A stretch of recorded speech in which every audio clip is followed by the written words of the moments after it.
A very good afternoon. Hello and welcome to Halftime Report live from the CNBC-TV18 Motilal Oswal studio. I'm Ekta Patra and with me is Mangalam Malu as well as Vinny Motiwala. It's turning out to be another day of wait and watch for our markets at this point in time. So we have the Nifty, which is just about trading with a 70-point gain. And we have the Bank Nifty, which is up around 0.2%. What stands out is maybe the little bit of pressure on the broader markets. The mid-cap index down around 0.2%. And the small-cap index also, which is in the red at this point in time. Overall, let's see. A lot of earnings to watch out for. A lot of news to deal with. A lot of earnings, so let's go straight to the earnings itself. We had United Breweries. The stock is 4% off its highs after reporting a mixed set of first quarter numbers. Revenue and premium volumes came in above estimates. In fact, I caught up with Vivek Gupta, who's the managing director and CEO of the company, and asked them about the quarter gone by, more importantly, how they see growth going ahead. Listen in. We are very excited about the 11% volume growth and 16% net sales growth. Our growth is very broad-based. Our premium business grew 46%. I think, the Telangana we did grow shares in Telangana and we did have double-digit volume growth. But as I mentioned, the growth is quite broad-based. On premium business, we continue to grow high 30% because last quarter we grew 26%. Last fiscal year, we grew 34%. Quarter is 46%. Our plan is to continue this momentum because we are making fundamental interventions which really drive the category growth. On the overall volume growth, actually, it is the tale of two halves. One is, there are states which are declining double-digit on category, and there are states which are growing higher than double-digit on the category.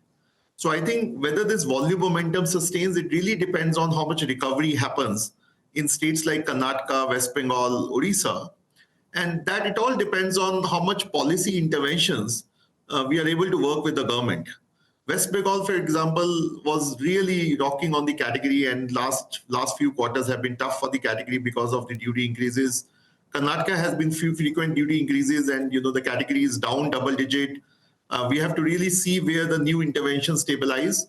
So I think the going forward outlook, in my view, is quite mixed on the volumes. It really depends on the interventions which state governments are able to make the beer more affordable.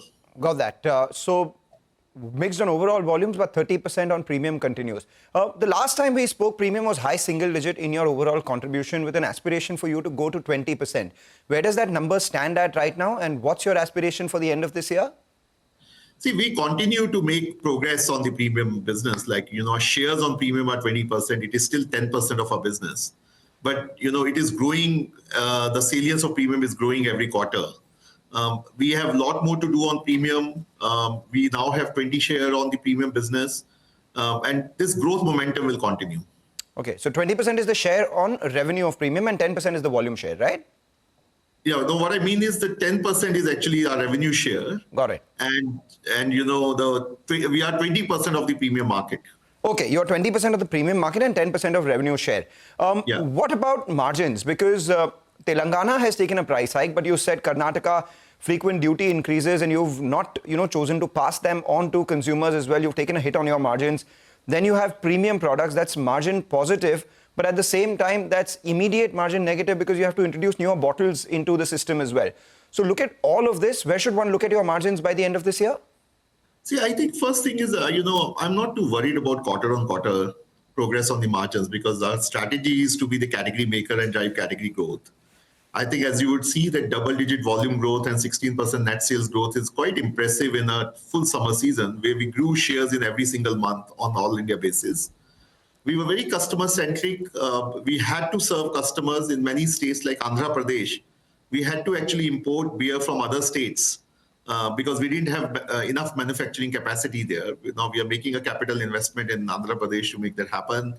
We also are immersing new bottles to drive premium growth.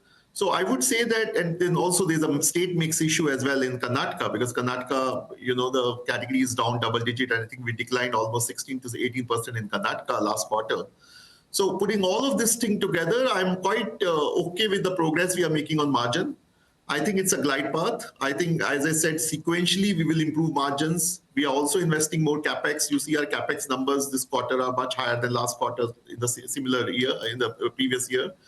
So I think we can always do better, but I think our focus will always be on growth and sequential margin improvements. All right, so double-digit growth not off the cards, irrespective of the volumes, right? Because even if you do high single-digit volume, irrespective of whatever states do, you still have that 4-5% coming in from price mix from this year and also the premiumization. So that's not ruled out for sure for this year. Absolutely. And we're also investing more in the brand building because I'm very happy to say that Kingfisher brand is back.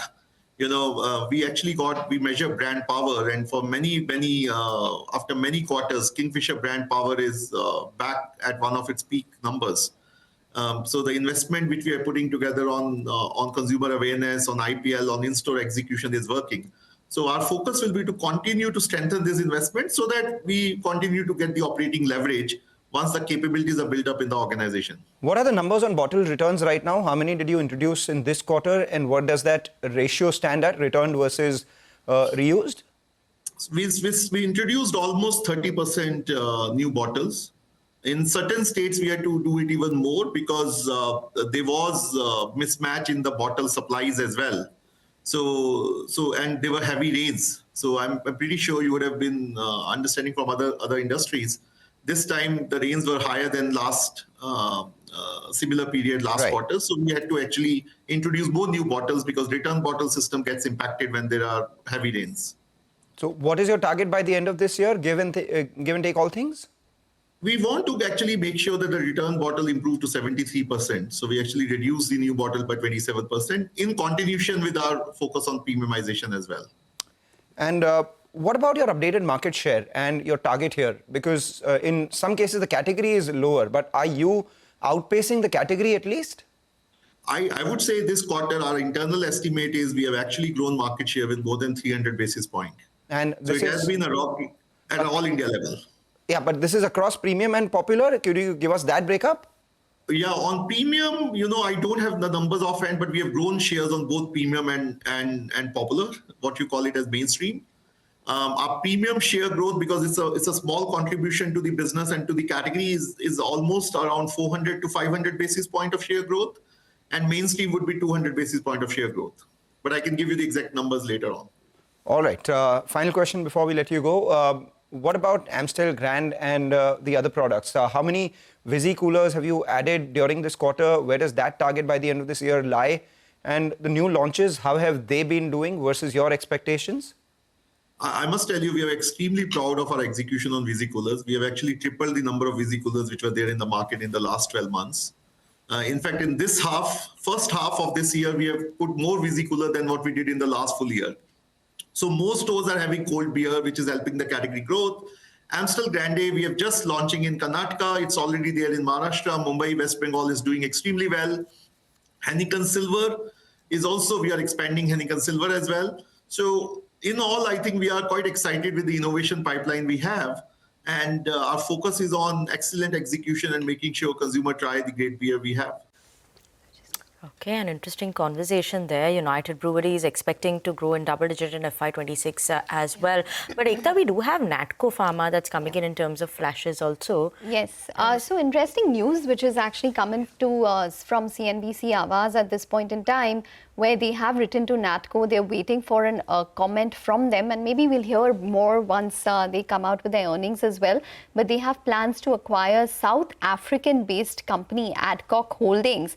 Now, Adcock Holdings is basically based in South Africa. It is involved in divisions such as consumer, OTC, which is over-the-counter prescription and hospital products and services, with a presence in Southern Africa as well as India. So it'll be interesting to see what their plan would be in terms of this particular acquisition, considering that that isn't really one of the biggest strong points in terms of geographies for Natco Pharma.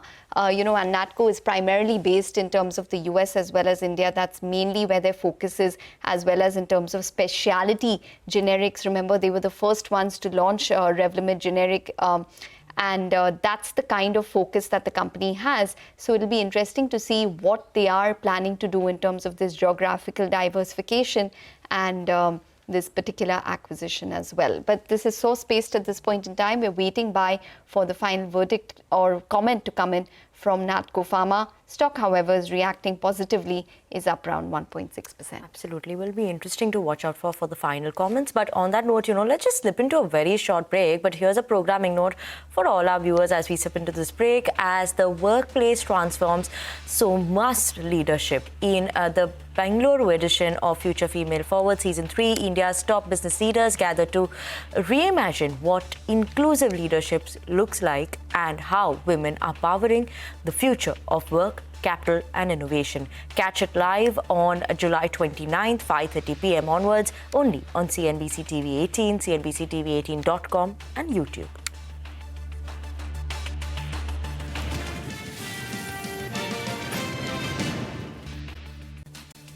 Welcome back. We're talking about a lot of stocks which are moving around. The Nifty is currently, put on some weight. It's up almost 100 points, so closer to 25,160 thereabouts, and that's led higher by the Nifty Bank, which has moved higher. So the Nifty actually has moved to the high point of trade.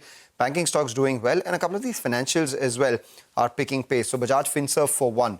But the largest up move has come in on Infosys, and IT stocks are actually off lows. Infosys reports its numbers today. How the IT pack performs will be crucial for the Nifty to go past the resistance zones that we're looking at. But amidst all of this, there are stocks which are trading with deep cuts. Idea Forge is one of them, down nearly 7.5% after reporting an almost 80% plus dip in their revenues. Ria joins in to tell us more. Ria. Well, yes, Mangalam, Idea Forge has tanked over 7% in trade today after reporting a very weak set of numbers in Q1 of FY26. We've seen a very sharp fall in revenue, down about 85% on a year-on-year basis and down 37% sequentially as well. The gross profit margins have expanded by a lot in this quarter, coming up to 61.7% versus just 33.3% in Q1 of last year. But this margin variation is largely dependent on the product mix of the orders that the company has delivered. We've also seen heavy EBITDA and net losses of around rupees 15 crores and rupees 25.5 crores respectively in this quarter. And remember, the company has been loss-making over the last 4 to 5 quarters, and the losses have been widening in each quarter. But this time around in Q1, we've seen the losses improving, narrowing down a little bit on a sequential basis. Coming to the orders, the order book has also expanded quite significantly to rupees 144.8 crores versus just about rupees 13.6 crores in Q4 of FY25, and this is largely because of a rupees 137 crore order that the company had won as part of the emergency procurement cycle from the Indian Army, and this was for mini UAVs. Now, going forward, the company has said that they do have an L1 opportunity pipeline of over rupees 400 crores, and that remains largely intact for them. They're expecting to close this within this and the next financial year, and this is X of the emergency procurement orders that they're expecting in this year as well. They've also said that they're targeting to turn profitable in the near term, and they're expecting an improvement in the working capital cycle as well once the emergency procurement orders get executed. And another thing they've mentioned is that the next phase of the PLI is expected to be rolled out soon for drone manufacturers, and that will act as a big trigger for the entire industry and for Idea Forge as well. But nonetheless, the street is not liking the numbers, and the stock continues to trade lower in today's session. Okay. All right. Thanks very much for that. So that's an Idea Forge. That stock is down around 7% at this point. But Vinny, you're looking at Orient Pro. Yeah, it's a weak set of numbers actually on the operational front, what we're watching out for. And that's why we're seeing that reaction coming in on the stock as well. Look at it, it's down almost 5-6% in today's trading session. So when you're looking at it in terms of numbers, quarter-on-quarter basis, revenue growth of just 3%. Then we're seeing profits grow by just 2%, and margins have remained flattish at 20.3% on a quarter-on-quarter basis. Now, this 3% growth that you're looking at it's the slowest growth that we've seen coming in for the company in the last couple of years. So that is important to watch out for. And even if you compare it versus last year, that's Q1 FY25, revenue growth has been the slowest that we've seen for the company since September 2022. So operationally seems a bit of a subdued performance that came in from the company. Now, other than that, software services, that saw decent growth this time. Order book also managed to see a growth. 1,460 crores is what the order book is at. Client addition was also there this time. 16 new clients were added. But the miss that came in on the top line, as well as a bit of a miss on the bottom line front as well, is something that is impacting the numbers. The management has given a guidance for themselves for FY26 of around 30% CAGR growth full year. Now, obviously, this 28.7% year-on-year growth that we're seeing for the revenue is lower than that, and that is the main reason we're seeing a fall coming in as well right now. All right, so that's about Orient Pro, lower in today's trading session. Let's move on. The Ministry of Finance has rejected a key recommendation made by the Ministry of Corporate Affairs to actually exempt loan waivers granted under the Insolvency and Bankruptcy Code from being treated as taxable income under the proposed income tax bill. Timsy joins in with more details on that one. Timsy, can you explain it? Well, yes, as we know, the Select Parliament Committee has submitted their report on the income tax bill, which was tabled in the Parliament on 21st of July. The over 4,500 pages of report actually lists out a very key proposal here. Ministry of Corporate Affairs on 17th of April in a committee meeting had proposed a suggestion that the exemption should be given to a potential bidder who picks up stressed assets under IBC. Basically, the loan waiver that they get is taxable under the IT Act right now, and this should be waived off. Now, this particular proposal has been rejected by the Ministry of Finance, and it is documented in that particular report. The rationale that Finance Ministry has given over here is that Section 79 of the IT Act already incentivizes the companies undergoing IBC proceedings by permitting carrying forward and setting off accumulated losses, even if there is a change in shareholding. IBC cases, the accumulated losses would be sufficient to absorb any income arising from loan waivers under Section 28(4) or 41(1) of the IT Act. The accounting standards require any loan waiver amount to be routed through profit and loss account, which supports the taxability. Also, it says that the government has already given up a large share of dues under IBC waterfall mechanism when this bidding is done. And several High Court decisions have held that loan waivers, even one-time settlements, are taxable. Thus, they have rejected this proposal. And let me remind you that this proposal was actually, this suggestion was given by MCA Secretary herself in front of the committee, and Ministry of Finance in writing replied to it. Also over here, important to note that both MCA and Ministry of Finance are headed by the same Minister, Nirmala Sitharaman. Meanwhile, industry had been demanding this exemption for quite some time, and they said that this was a key demand to make IBC more lucrative. So a big setback when it comes to MCA's proposal. And yes, to the industry's demand, where industry had been pitching this, that this loan waiver would make IBC more lucrative. But yes, IT department clearly not in favor, and Ministry of Finance giving it in writing to the select panel. Okay, all right, Timsy, thanks very much for that. Just want to point out that for Natco Pharma, just watch out for what they said in their annual report. Interestingly, they have indicated that they are looking for opportunities to expand into emerging markets, specifically in the Middle East and North Africa, which is the MENA region.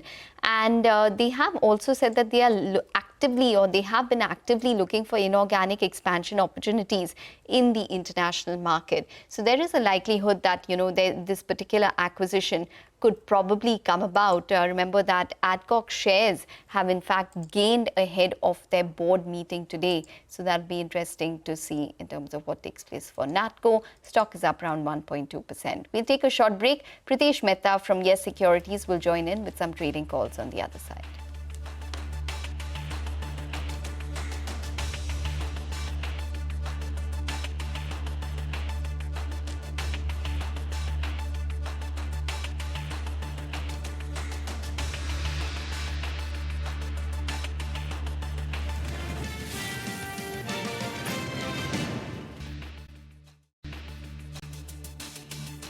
So century for the Nifty, 111 points higher on the frontline index, and that's led mostly higher by the IT pack. So look at Infosys go ahead of numbers at the high point of trade, and that was something that the street was anticipating already, largely because the IT index has been a major underperformer, and for the markets to move higher, the IT pack had to actually put its hand up. Now the Nifty closing in on that 25,200 mark. It's extremely important because if you look at it, the Nifty bank is consolidating around that 57,000 mark. It's crossed past that 20-day moving average for that frontline index as well.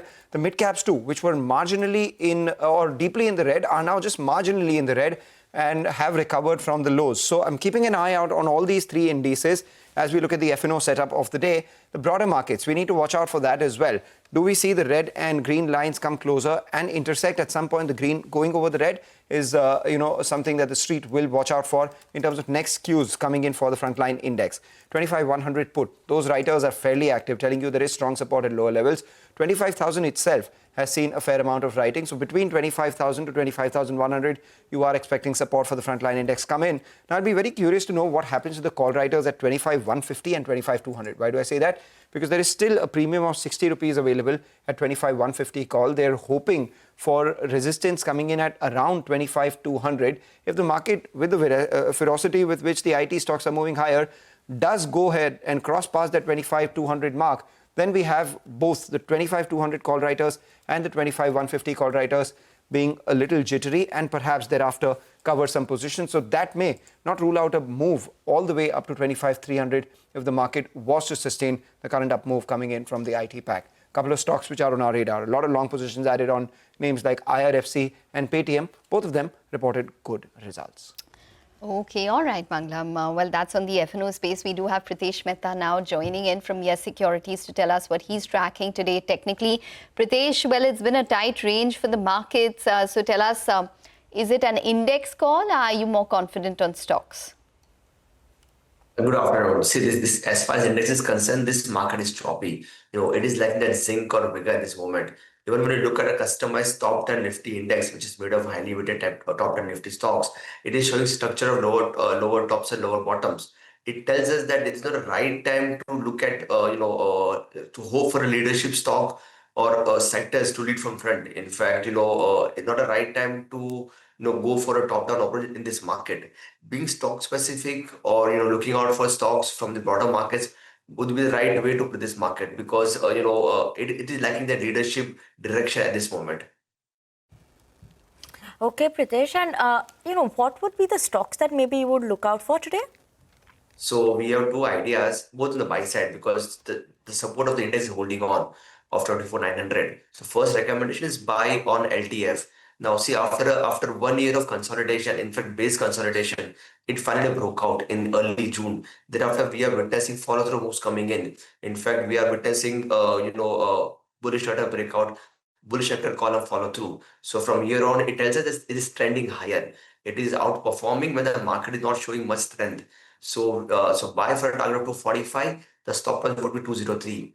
The second one is buying on M&M. Now, since the month of May, the stock had been consolidating because finally it broke out in third week of June. Thereafter, we have seen follow-throughs coming in. So buy for a target of 3550, and the stop loss would be 3150. Okay, Pritesh, thank you so much for joining in with us this afternoon, talking to us about the markets as well as individual stocks. On that note, we're going to slip into a break, but now it's time to recognize the champions. Get ready for an evening that honors India's most promising SMEs, the champions behind our nation's remarkable progress. From a groundbreaking innovation to grassroots impact, these businesses have powered growth, inspired change, and redefined ambition. HSBC presents CNBC-TV18 SME Champions Award Season 2, India's most coveted SME awards platform. Is all set to finally announce the winners on 25th of July, 3 p.m. onwards.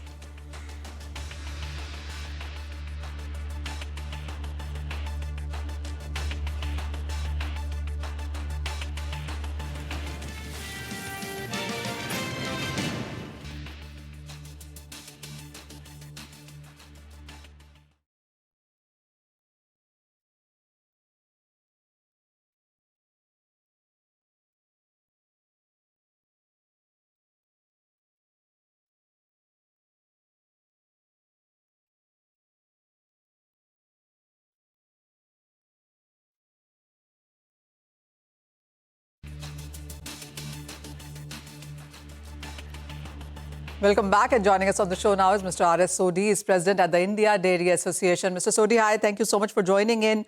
A very relevant subject that we're talking about right now is ghee and the GST on that. And I was reading a lot of reports which say that olive oil has 5%, but ghee has a GST of 12%, 15%, 12% on it. How are you tackling this issue and how are you representing it to the council? Yeah, Manisha ji, you're right.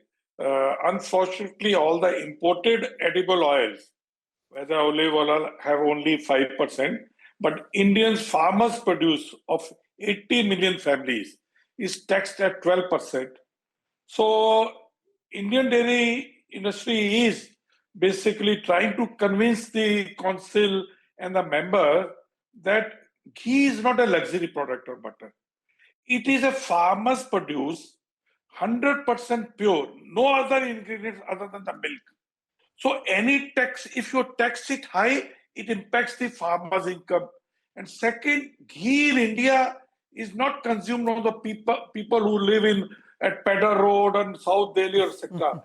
It is consumed by everybody, whether you are a delivery boy, you are a security man, you are an auto rickshaw driver, or you are driving a Mercedes. So it's a basically staple food. So we are trying to convince that you are impacting the farmer's income, that you are impacting the small people consumption, and you are encouraging the imported edible oil so that people shift to there. So somehow, and also, you see, by taxing it more, a pure natural product, organized players are not able to promote it aggressively. Not only in India, abroad. See, India, this ghee is a golden, or I guess, a product for food. Like olive oil, they're promoting from Italy to India, or canola oil from Canada to India. Why we do not promote ghee all over the world? But there's no money. Organized Indian dairy industry is pressed so much for the taxes. Well, absolutely. So, Mr. Sodhi, one, what is the kind of conversations that or representations that you already have with the council right now? That's one. And second is, what is the overall ghee market in India and what is the GST that the industry has paid, let's say, in the last 1 year? Manisha ji, in dairy industry, after milk, ghee is the biggest category. It's more than 3.2 lakh crore. But organized, out of this may not be more than 15% on which the council is getting taxed. Remaining mostly is unorganized or adulterated ghee industry. And that is what we are trying to convince the council that, look here, you are encouraging the unorganized, unbranded loose ghee. You walk into any city store, especially in tier 2 or tier 3 cities, hundreds of small local brands have come. People have started packing ghee in a small warehouse and trying to promote it, trying to sell it with a high margin because it is adulterated and they are not making any invoice, etc.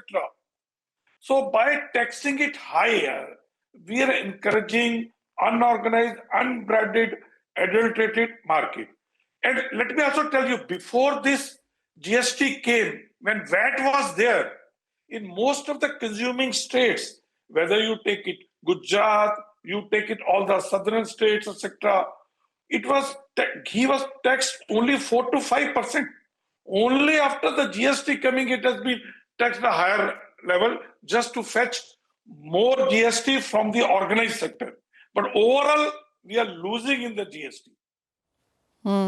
So, as you said, while the conversations are on and hopefully the council will look at this as well, what is also your sense, since we have you with us, what kind of a growth rate have we seen when it comes to ghee consumption or the ghee market within India? Ghee is growing on volume basis around 8 to 9% per annum. And everybody has realized that ghee fat is best for human being. First is for the brain development cells. Second is for the skin.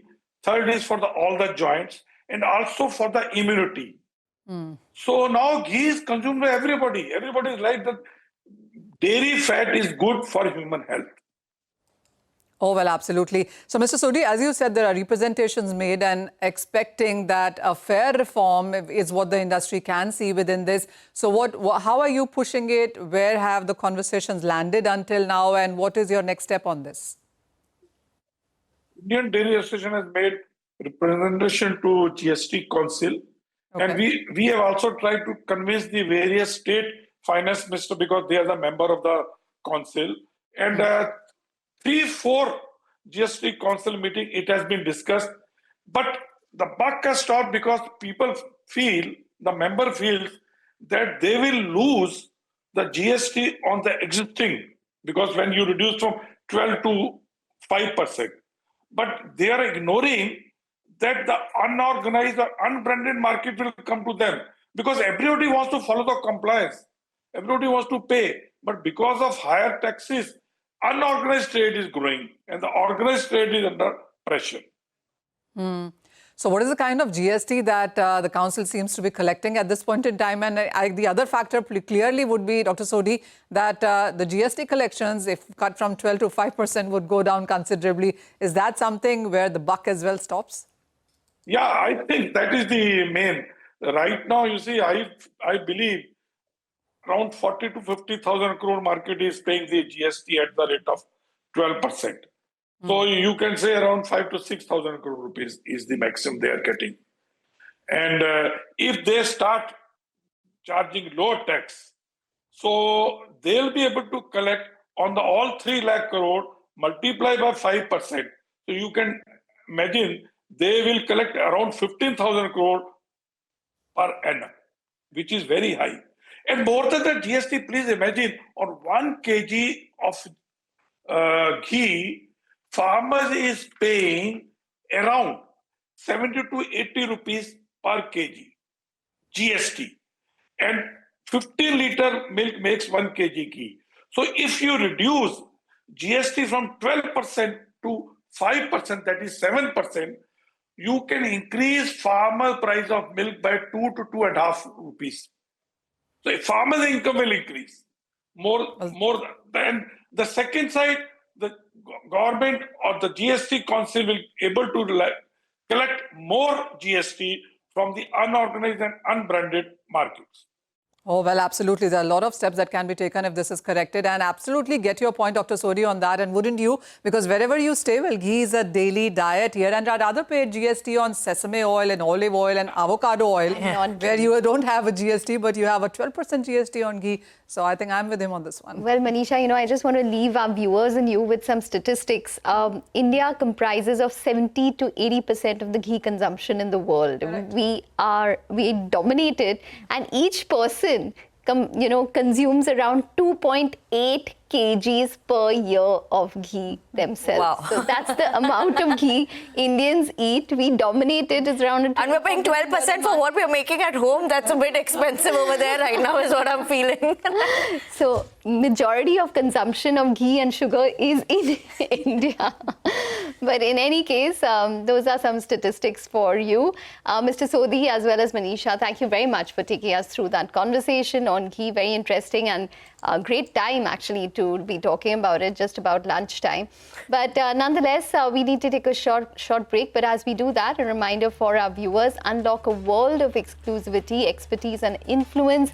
Become a member of CNBC-TV18. Access our premium members only experience on CNBC-TV18.com. The membership includes access to CNBC-TV18's flagship events, interactions with our journalists, along with curated studio tours, e-learning sessions and masterclasses and curated lifestyle benefits.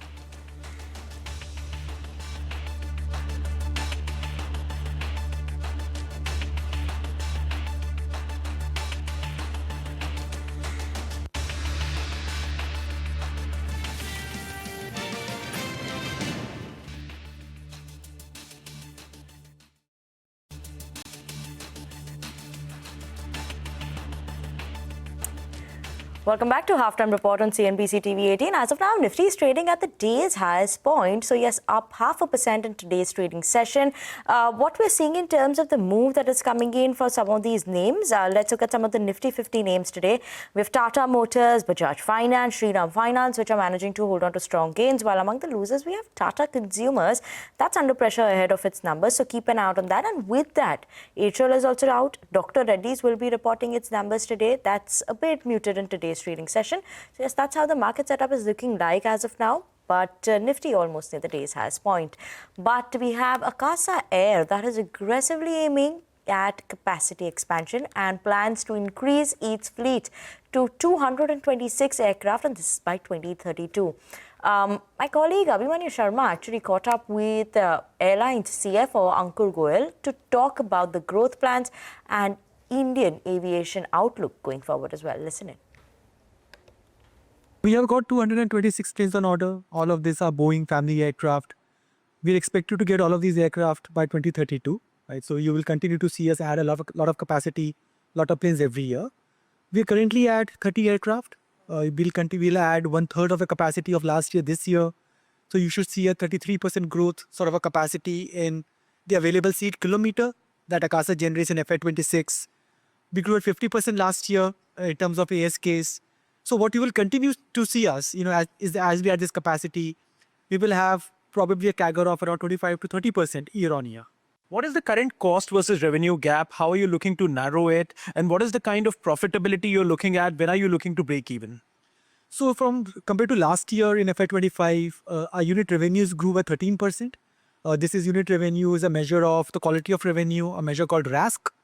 Our unit cost went down by 8% Y on Y. So what we saw in FY25 compared to FY24 was a 13% improvement in the unit revenue, 8% reduction in the unit cost, as a result of which our EBITDA margins improved by 50%. Right? This is something that we anticipated. This is something that we thought is going to happen. As we continue to scale up, as we continue to add larger aircraft, higher capacity aircraft, you will continue to see that our quality of the revenue will increase, our cost will continue coming down. And as the two merge together, as a unit cost becomes lower than the unit revenue, you suddenly see us get profitable. So this is a time when we focus on margin expansion. So our margins are improving every year. So typically a new company will typically have a U curve in which the margins will improve offset by higher capacity.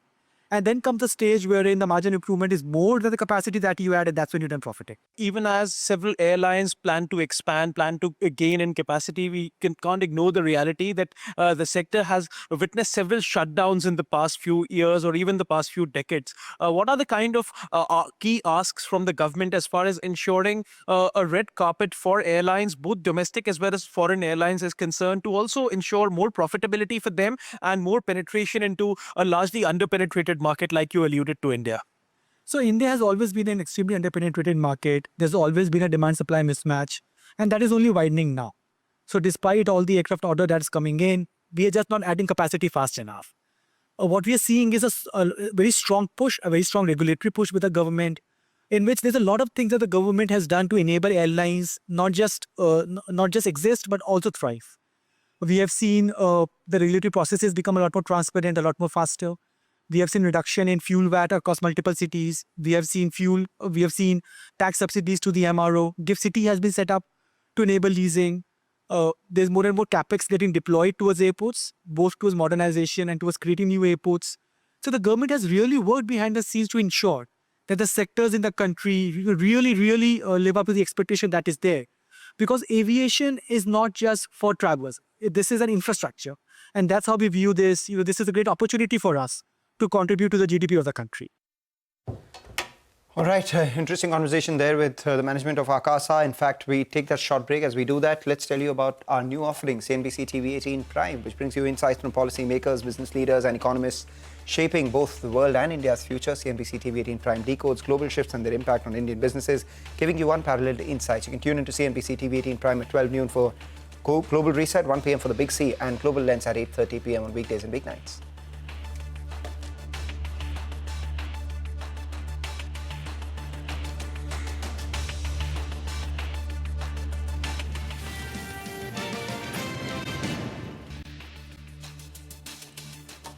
Welcome back. Let's talk about a couple of numbers that are likely today. We have SkyGo reporting numbers. The net profit has doubled. We'll watch out for that. But Tata Consumer reports its first quarter numbers.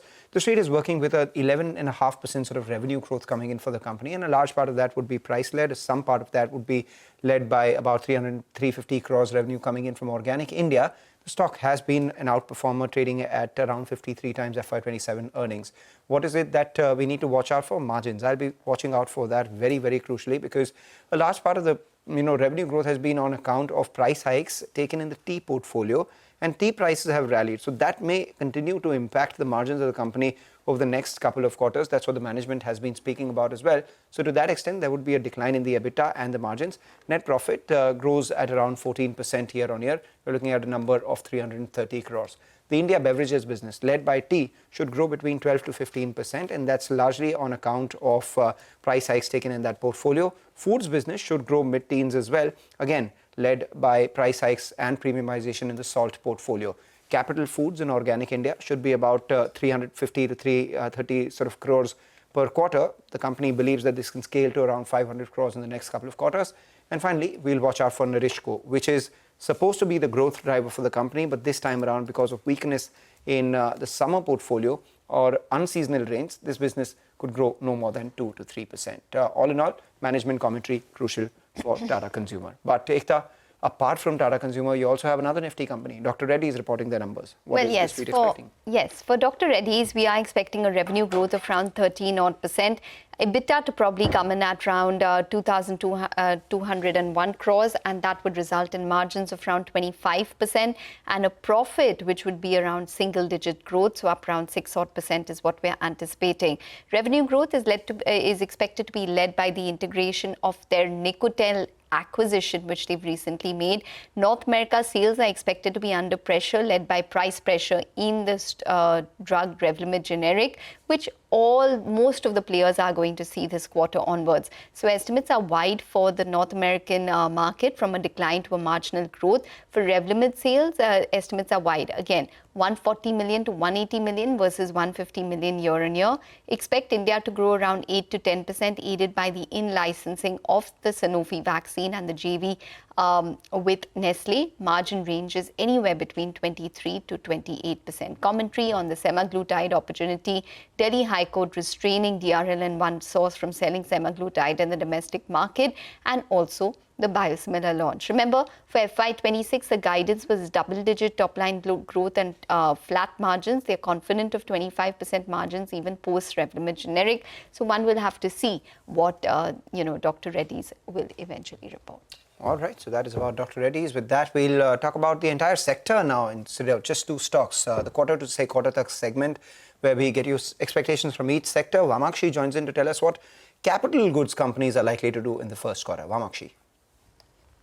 A steady quarter is on the cards for capital good players as healthy order books begin converting into revenues. To start with, all eyes are on order inflows. Momentum was held up well this quarter, supported by sustained traction in power T&D, renewables and the buildings and factories segment. After a prolonged lull, the railway sector is finally showing signs of recovery since April.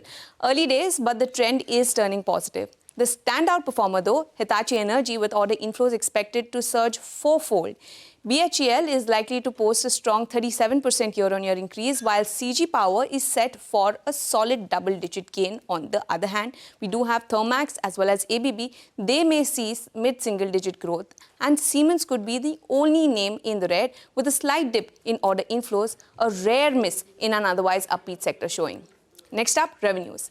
Capital good companies are set to post an average year-on-year growth of 19%, clear evidence that the order backlog is translating into billing. Hitachi Energy once again tops the list with a 37% surge in revenues, thanks to the execution of the Mumbai HVDC project. BHEL and CG Power also stand out with over 20% growth each. Even Cummins, for that matter, is expected to clock 12% growth, despite dealing with a high base from last year's pre-buying cycle. ABB and Siemens, after reporting low single-digit revenue growth in the previous quarter, are likely to post revenue growth ranging between 11 to 12%. Thermax is likely to maintain its 12% growth trajectory too. Margins, though, tell a more divided story. Commodity prices, copper, aluminum, zinc, pig iron have dropped, but margin expansion, not for everyone. Expect margin compression at ABB, Siemens, Cummins and CG Power, largely due to high base effects and moderation of pricing power. But three names buck the trend. Hitachi Energy with sharp margin gain of 750 basis points, BHEL with a 600 basis points improvement thanks to improving operating leverage, and Thermax aided by lower losses from bio-CNG and some of the other projects. Profits mirror this margin divide. Hitachi Energy is expected to steal the show with a 13.5 times jump in profits. BHEL is likely to stage a turnaround, swinging from a 211 crore loss last year to 71 crores in profit this time around. Elsewhere, Thermax is set for a 26% plus jump. CG Power may rise 18% and Cummins should post double-digit growth in profitability as well. ABB India is likely to report over 7% growth. Siemens, however, might lag with the slowest net profit growth among some of its peers. As far as valuations are concerned, there's been a reset, a moderation for most players, reflecting the impact of slowing order inflows and weaker infra spend. Hitachi Energy still trades at a premium of 125 times, but the broader peer group, including ABB, Cummins, CG Power, BHEL, as well as Thermax, are more reasonable as compared to earlier levels. In summary, strong order inflows, healthy revenue conversion, and selective margin improvement set the tone for Q1. With valuations not as overstretched as earlier, this quarter will be about operational delivery and who's best positioned to turn the backlog into bottom line strength. Okay, all right, Vamakshi, thanks very much for that. So that's on the entire capital goods space that and what we can expect this time round for this quarter. Well, it's definitely been a pickup in terms of the markets at this point in time. So the Nifty is currently up around 105 odd points, so up around 0.4%. Remember that when we started the show, it was absolutely flat and just about consolidating. And what's taken place is that there is buying at lower levels for the mid caps, which has taken place as well. So the mid cap index is also flattened out a little bit. Let's see whether it pushes into the green just about at those levels. So down around 15 odd points currently for the mid cap index. The advanced decline ratio currently trending on the declining side. So let's see whether that probably crisscrosses based on what we are seeing for the broader markets. Maybe that further recovery and buying at low levels will result in a crisscross taking place. If you're talking about specific stocks, it is a lot about Tata Motors as well as LTI Mindtree this afternoon. So both the stocks are the top gainers on the Nifty at this point in time. Tata Motors up around 1.8%, LTI Mindtree up around 2 odd percent, but you really can't leave behind KPIT Technologies, Apollo Hospitals. All of these stocks up anywhere between 1%–1.5%. On the downside, Tata Consumer Products ahead of its numbers. To watch out for Dr. Reddy's as well, which will be reporting along with the likes of Syngene. But on that note, it's a wrap on Halftime Report. Business Lunch will take all the action forward. Stay tuned.